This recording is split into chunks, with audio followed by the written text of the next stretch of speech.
Ovo je prototip našeg štapa za slabovidne i slijepe osobe. Ovo je ručka u kojoj ćemo baciti sve komponente i žice će ići do ovog kućišta u kojem će se nalaziti senzor i to kućište će stati ovako i može se pomjerati pod bilo kojim kutem.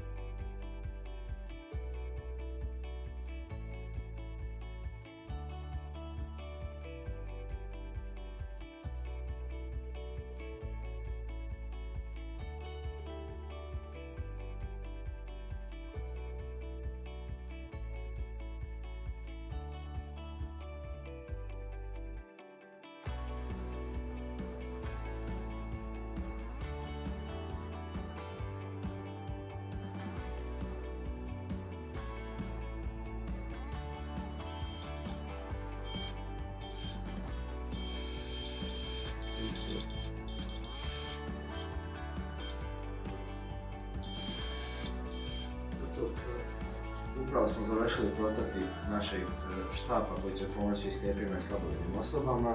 On se sastoji od jednog Arduina, jednog mikrovalnog senzora, jednog bazera i jednog vibratora koji sad spojimo. Možemo vidjeti da vidi našu ruku i na to šalje zvuk i vibrira. Predstavljamo naše prototipove pametnih štapova. Jedan je manji, jedan je veći za različite uporabe i prikazat ćemo kako rade sljedećih par minuta.